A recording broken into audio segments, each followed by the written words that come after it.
নমস্কার, সান্দন টিভিতে স্বাগত। সঙ্গে রয়েছি আমি মণিদীপা। চলে যাচ্ছি বিস্তারিত সংবাদে। অনির্দিষ্টকালের জন্য ধর্মঘট ডাক দিল টিএসএফ। অবরোধ করবে জাতীয় সড়ক, অবরোধ করবে রেলপথ। মুখ্যমন্ত্রী তাদের উত্থাপিত দাবির প্রসঙ্গে বলেন, দেখছেন কি করা যায়। ককবরক ভাষার উত্তরপত্র রোমান হরফে লেখার দাবিতে অনির্দিষ্টকালের জন্য ধর্মঘট ও সড়ক অবরোধ ঘোষণা দিল ত্রিপুরা স্টুডেন্ট ফেডারেশন। গত বিধানসভা অধিবেশনের থেকেই মাধ্যমিক এবং উচ্চ মাধ্যমিক পরীক্ষায় ছাত্রছাত্রীদের ককবরক ভাষার উত্তরপত্র রোমান হরফে লেখার দাবি নিয়ে বিরোধী রাজনৈতিক দল এবং তাদের ছাত্র সংগঠন আওয়াজ তুলে আসছে। বহুবার ত্রিপুরা মধ্যশিক্ষা পর্ষদের দরজায় কড়া নেড়ে দাবি জানিয়েছে রোমান হরফে লেখার সুযোগ দেওয়ার জন্য, কিন্তু পর্ষদ তাদের পূর্বের সিদ্ধান্তই বহাল রেখেছে। এরই মধ্যে বৃহস্পতিবার সংবাদ মাধ্যমের মুখোমুখি হয়ে আইন শৃঙ্খলা অবনতির ইঙ্গিত দিয়েছিলেন বিরোধী দলনেতা অনিমেষ দেববর্মা। এর 48 ঘন্টা পরেই তাদের ছাত্র সংগঠন টিএসএফ বৃহত্তর আন্দোলন গড়ে তোলার ঘোষণা করেছে। বিশেষ করে জনগণ দুর্ভোগে পড়ার মতো আন্দোলনের হুঁশিয়ারি তাদের মুখ থেকে বের হয়েছে রবিবার। আগরতলা প্রেস ক্লাবের সাংবাদিক সম্মেলনের মধ্য দিয়ে তারা জানান, সোমবার অর্থাৎ 12 ফেব্রুয়ারি সকাল 6টা থেকে অনির্দিষ্টকালের জন্য ধর্মঘট এবং রাস্তা অবরোধ। বন্ধ থাকবে জাতীয় সড়ক এবং রেলপথ।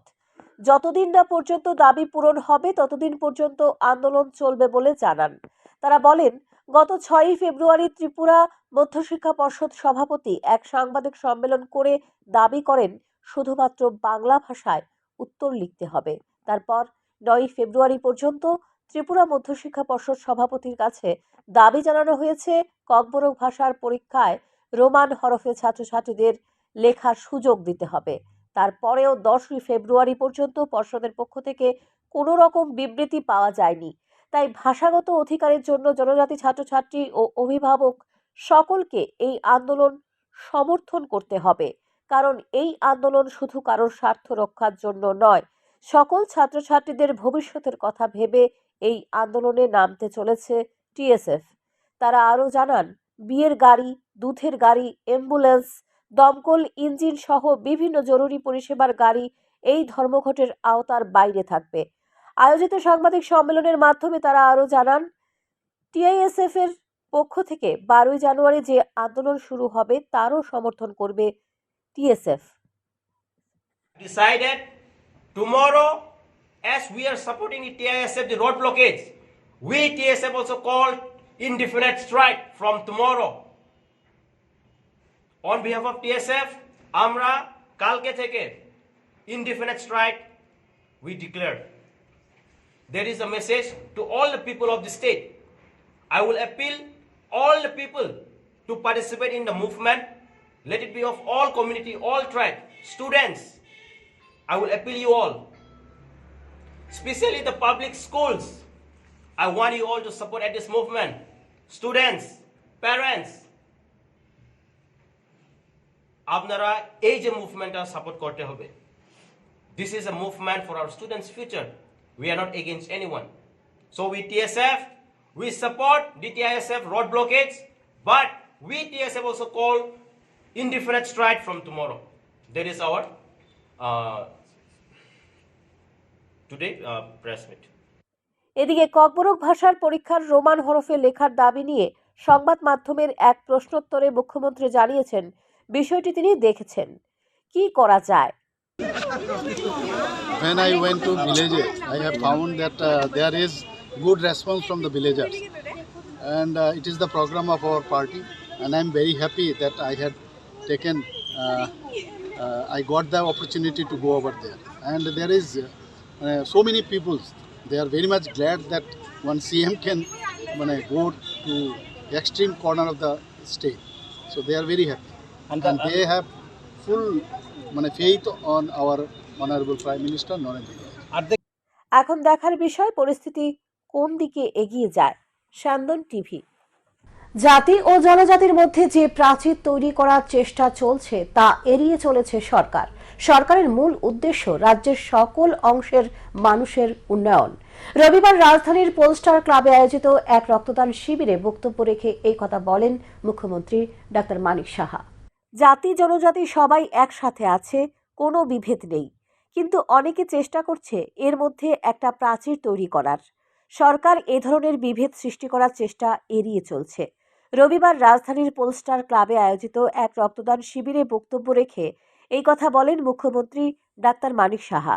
মুখ্যমন্ত্রী আয়োজিত রক্তদান শিবিরের শুভ উদ্বোধন করে বলেন, আইন শৃঙ্খলার দিকে ত্রিপুরা ভালো স্থানে রয়েছে। শান্তি শৃঙ্খলা বজায় রাখতে পারলেই রাজ্যের উন্নয়ন সম্ভব হবে। রাম রাজত্বে আইনের শাসন ছিল, সেই আইনের শাসনের জন্য কাজ করছে বর্তমান সরকার। বিশেষ করে মানুষের সমস্যা সমাধানের জন্য কাজ করছে সরকার। তবে সমস্যার সমাধানের ক্ষেত্রে ক্লাবের মুখ্য ভূমিকা রয়েছে। এই সমস্যাগুলি যদি ক্লাব পূরণ করতে উদ্যোগ নেয় তাহলে সরকারের উন্নয়নমূলক কাজে অনেকটাই সুবিধা হয়। মুখ্যমন্ত্রী আরও বলেন, পুলিশ দিয়ে সব হবে না। যেমন নেশার কবলে আক্রান্ত হচ্ছে যুব সমাজ, এদিকে যদি ক্লাব বিশেষ ভূমিকা গ্রহণ করে তাহলে নেশার রমরমা হ্রাস পাবে। মুখ্যমন্ত্রী আরও বলেন, উন্নয়ন নিয়ে প্রধানমন্ত্রী গ্যারান্টি দিয়েছেন, রাজ্য সরকারও সেই গ্যারান্টি দিচ্ছে। কারণ সময় কম, কাজ বেশি, আর সেই কাজ শিক্ষা, স্বাস্থ্য ও খেলাধুলো যে কোনো দিকে হোক না কেন সরকারের লক্ষ্য সম্পূর্ণ করা। কিছু পারফরমেন্স ওরা করতে পারতো, তো সময়ও কম। তো এই ধরনের একটা সুন্দর একটা পরিবেশ এখন সারা ত্রিপুরাতে সেটা সৃষ্টি হয়েছে। মানুষ পছন্দ করে না অশান্তি, শান্তি সম্প্রতি সবাই চায়। আজকে জাতি জনজাতি আমরা বারবার বলছি, আমরা একসাথে আগেও ছিলাম, আমাদের মধ্যে কোনো বিভেদ ছিল না। কিন্তু অনেকে চেষ্টা করে এটাকে একটা প্রাচীর গড়ে তুলতে। আমরা তো এখন আবার সেটাকে রিস্টোর করছি। এখন খুব ভালো, সারা ভারতবর্ষের মধ্যে ত্রিপুরা ল অ্যান্ড অর্ডারের যদি কথা বলেন, 28টা রাজ্যের মধ্যে নিচের থেকে আমাদের এখন 5ম স্থানে। উইমেন অ্যাট্রোসিটির যদি কথা বলেন, সেখানে আমরা মানে 3য় স্থানে আছি নিচের দিক দিয়ে, সর্বনিম্ন। তো এই যে অবস্থা আস্তে আস্তে করে মানুষ বুঝতে পারছে যে যতক্ষণ ধরে শান্তি শৃঙ্খলা না থাকবে কোনো কাজ হবে না। আয়োজিত রক্তদান শিবিরে এদিন এছাড়াও উপস্থিত ছিলেন মেয়র দীপক মজুমদার সহ ক্লাবের কর্মকর্তারা। সকলে পরবর্তী সময় রক্তদান শিবির পরিদর্শন করে রক্তদাতাদের শুভেচ্ছা জানান এবং রক্তদান শিবিরের প্রশংসা করেন মুখ্যমন্ত্রী। স্যান্দন টিভি। 11 ফেব্রুয়ারি অর্থাৎ রবিবার রাজ্য জুড়ে যথাযোগ্য মর্যাদার সহিত পালন করা হয় পণ্ডিত দীনদয়াল উপাধ্যায়ের সমাপন দিবস। পণ্ডিত দীনদয়াল উপাধ্যায়ের সমাপন দিবসটি এই দিন বিজেপি বর্দোয়ালি মণ্ডল অফিসেও যথাযোগ্য মর্যাদার সহিত পালন করা হয়। উপস্থিত ছিলেন মুখ্যমন্ত্রী ডাক্তার মানিক সাহা, আগরতলা পুর নিগমের মেয়র দীপক মজুমদার সহ অন্যান্যরা। উপস্থিত সকলে পণ্ডিত দীনদয়াল উপাধ্যায়ের প্রতিকৃতিতে ফুল দিয়ে ওনার প্রতি শ্রদ্ধা নিবেদন করেন। মুখ্যমন্ত্রী ডাক্তার মানিক সাহা জানান, একাত্ম মানবতাবাদের স্রষ্টা ছিলেন পণ্ডিত দীনদয়াল উপাধ্যায়। বিজেপি দলের মার্গ দর্শন দিয়েছেন তিনি। স্বাধীনতার পর দেশ কোন পথে এগিয়ে যাবে তার পথ দেখিয়েছিলেন তিনি। এখন আমাদের যে ইন্টিগ্রাল হিউম্যানিজমের যিনি স্রষ্টা, যিনি লিখেছেন এবং আমাদের ভারতীয় জনতা পার্টিকে যিনি মার্গদর্শন দিয়েছেন আমরা কোন পথে চল, স্বাধীনতার পরবর্তী সময়ে এই দেশ কোন দিকে যাবে, কোন পথে চলবে, একটা মিশ্র চিন্তাভাবনা নিয়ে চলছিল। কিন্তু পরবর্তী সময়ে আমাদের পণ্ডিত দীনদয়ালজি উনি বললেন যে না, এইভাবে হবে না, আমাদের কৃষ্টি সংস্কৃতি আমাদের দেশে সেটাকে সামনে রেখে আমাদের চলতে হবে। তো সেটাকে সামনে রেখে উনি ইন্টিগ্রাল হিউম্যানিজম, একাত্ম মানববাদ তৈরি করেছেন এবং তার উপর ভিত্তি করে আজকে আমাদের যশস্বী প্রধানমন্ত্রী নরেন্দ্র মোদীজি দেশকে। রবিবার রাজধানীর দুর্গাচৌমুহনী বিপণী বিতানে টিএসআইসি এর ইঞ্জিনিয়ার্স অ্যাসোসিয়েশনের উদ্যোগে এক অঙ্কন প্রতিযোগিতার আয়োজন করা হয়। 2টি বিভাগে এই অঙ্কন প্রতিযোগিতা অনুষ্ঠিত হয়। প্রতিযোগিতায় ক্ষুদে অঙ্কন শিল্পীদের উপস্থিতি ছিল লক্ষণীয়। টিএসইএসএল ইঞ্জিনিয়ার্স অ্যাসোসিয়েশনের সভাপতি প্রশান্ত সাহা জানান, বিদ্যুৎ শাস্ত্রের সম্পর্কে জনসচেতনতা গড়ে তোলার লক্ষ্যেই এই দিনের অঙ্কন প্রতিযোগিতার আয়োজন করা হয়েছে। আজকে টিএসইএসএল ইঞ্জিনিয়ারিং অ্যাসোসিয়েশনের পক্ষ থেকে আমরা একটা বসে আঁকো প্রতিযোগিতা রেখেছি। এখানে দুটো গ্রুপে হচ্ছে, ক্লাস 3 থেকে ক্লাস 5 একটা গ্রুপ হচ্ছে, আর ক্লাস 6 থেকে ক্লাস 8 পর্যন্ত আরেকটা গ্রুপে হচ্ছে। সাধারণত আমাদের যে থিমগুলি রেখেছি আপনার এনি ফেস্টিভ্যাল, ট্যুরিজম, তারপর কনজারভেশন, অফ ইলেকট্রিসিটি, তারপরে হচ্ছে আমাদের স্বচ্ছ ভারত অভিযান। আমরা অ্যাকচুয়ালি বিদ্যুৎ দপ্তরে চাকরি করি। বিদ্যুৎ দপ্তরে যেটা আমাদের মূল উদ্দেশ্য হচ্ছে বিদ্যুৎ সাশ্রয় করা। এটা জনসচেতনতা আমাদের তৈরি করতে হলে আমরা যদি বাচ্চাদের মধ্যে বসে আঁকো প্রতিযোগিতা করি, তাতে কি হয় যে বাচ্চারা জিনিসগুলো বুঝতে পারবে। বন্ধ নেই রাজ্যে অনুপ্রবেশ, প্রশাসনিক দুর্বলতার সুযোগ নিয়ে চলেছে এই অনুপ্রবেশ।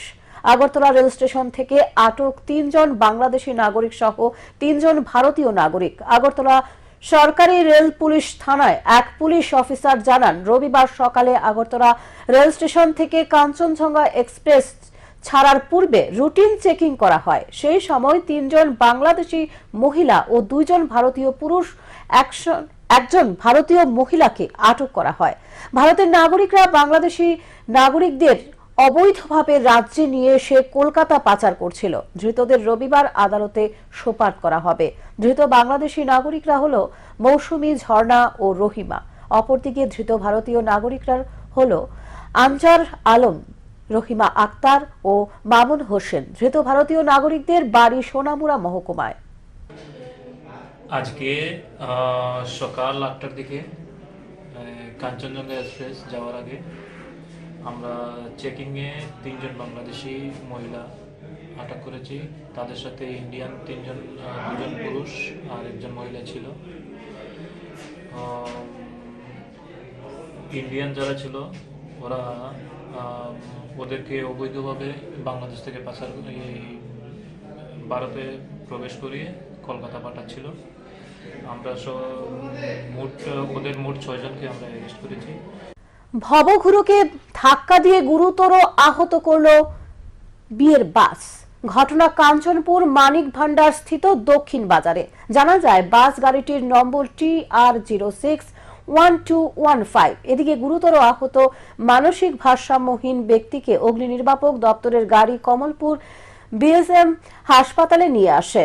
তাকে জরুরি চিকিৎসার পর জেলা হাসপাতাল তথা কুলাইয়ে রেফার করা হয়েছে। কর্তব্যরত ডাক্তার শিমুল সরকার জানান, আহত ভবঘুরের আঘাত গুরুতর, তাই জরুরি চিকিৎসার পর কুলাইয়ে রেফার করা হয়। এদিকে যে বিয়ের গাড়িটি আঘাত করেছিল সেটি সম্ভবত খোয়াইয়ের গাড়ি। গাড়ি চালক পালিয়ে যাওয়ার চেষ্টা করলেও তাকে আটক করা হয়। একটা পেশেন্ট আমি ডিউটি অবস্থায় পেলাম, ডক্টর পার্থ সরকার গিয়ে বলছেন দেখছিল পেশেন্টের অবস্থা খুবই সিরিয়াস, আননোন, ফায়ার সার্ভিসে আনছে। পেশেন্ট তো গেস্টিং অবস্থায় আছে, যতটুকু পারে আমরা চেষ্টা করতেছি। তার অবস্থাটা কেমন দেখছেন স্যার? খুবই খারাপ, সার্ভাইভ করবো কিনা সন্দেহ আছে। আমরা দেখা যাচ্ছে। 7 রামনগর মণ্ডলের উদ্যোগে রবিবার পণ্ডিত দীনদয়াল উপাধ্যায়ের সমর্পণ দিবস পালন করা হয়। উপস্থিত ছিলেন মণ্ডল সভাপতি সহ অন্যান্যরা। সকলে পণ্ডিত দীনদয়াল উপাধ্যায়ের প্রতিকৃতিতে পুষ্পার্ঘ্য অর্পণ করে শ্রদ্ধা জানান। দেশের একজন যশস্বী মনীষী, যিনি পণ্ডিতজি হিসাবে পরিগণিত হয়েছিলেন সারা ভারতবাসীর হৃদয়ে মননে, আজকে পণ্ডিত দীনদয়ালজির সমর্পণ দিবস। আমরা 7 রামনগর মণ্ডলের পক্ষ থেকে এই দিবসটি যথাযথ মর্যাদায় পালন করছি। আমরা জানি দীনদয়ালজি 1916 সালের 25শে সেপ্টেম্বর জন্মগ্রহণ করেছিলেন মথুরায়। উনার জন্মের মাত্র 8 বছর বয়সে উনি উনার পিতামাতাকে হারিয়েছিলেন। এই অবস্থায় থেকেও নিজেকে সমাজে প্রতিষ্ঠিত করা এবং সমাজের জন্য কিভাবে কাজ করা যায় উনি আমাদের আঙ্গুল দিয়ে দেখিয়ে দিয়ে গিয়েছিলেন। উনি বিভিন্ন শিক্ষা দীক্ষার পর আমরা দেখেছি যেন রাজস্থানের এক রাজাও উনাকে শিক্ষার জন্য তৎকালীন সময়ে অনুদান দিয়েছিলেন। উনার তেজস্বিতায় উনার শিক্ষার প্রতি অনুরাগে রাধা মাধব উন্নয়ন সংঘের পক্ষ থেকে 2 দিন ব্যাপী শিশুদের মিলন মেলার আয়োজন করা হয়েছে। এর অঙ্গ হিসেবে রবিবার সকালে এক শোভাযাত্রার আয়োজন করা হয়। যেমন খুশি তেমন সাজো শোভাযাত্রায় অংশ নেয় বহু শিশুরা। পরে ক্লাব প্রসঙ্গে প্রাঙ্গণে এক বসে আঁকো প্রতিযোগিতার আয়োজন করা হয়। উদ্যোক্তাদের তাদের পক্ষ থেকে জুটন লস্কর জানান, যেমন খুশি তেমন সাজো বসে আঁকো প্রতিযোগিতার পাশাপাশি শিশুদের নৃত্য ও আবৃত্তি প্রতিযোগিতার আয়োজন করা হয়েছে। মূলত উদ্দেশ্য শিশুদের আনন্দ দেওয়া। আমরা শিশুদের জন্য একটা বিনোদনের ব্যবস্থা করেছি। তাদের যে প্রতিভা, তাদের যে বিভিন্ন রকম কৌশল, এগুলি আমরা একটা প্ল্যাটফর্ম দিচ্ছি যেখানে তাদের দেখানোর সুযোগ রয়েছে। আমরা প্রথম অবস্থা আজকে সকালবেলা যেটা করতে যাচ্ছি সেটা হচ্ছে যেমন খুশি তেমন সাজু, তারপর থাকবে আমাদের পোশাক প্রতিযোগিতা, তারপর থাকবে আমাদের নৃত্য আবৃত্তি। এরকমভাবে আমরা একটা শিশুদের জন্য একটা নতুন একটা পরিবেশ এটা দিতে চাইছি যেখানে নিজেদের প্রতিভা তুলে ধরতে পারবে। আসলে বিভিন্ন সব বিক্ষিপ্তভাবে হতো আমরা এই পার্ক থেকে সিদ্ধান্ত নিয়েছি এটা একটা সংগঠিতভাবে যাতে করতে পারি, নিয়মিত করতে পারি, এরকম একটা ব্যবস্থা নিয়েছি। আপনার নাম? সুদন লস্কর।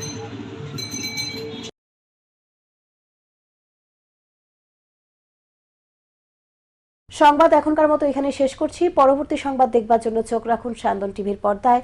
নমস্কার।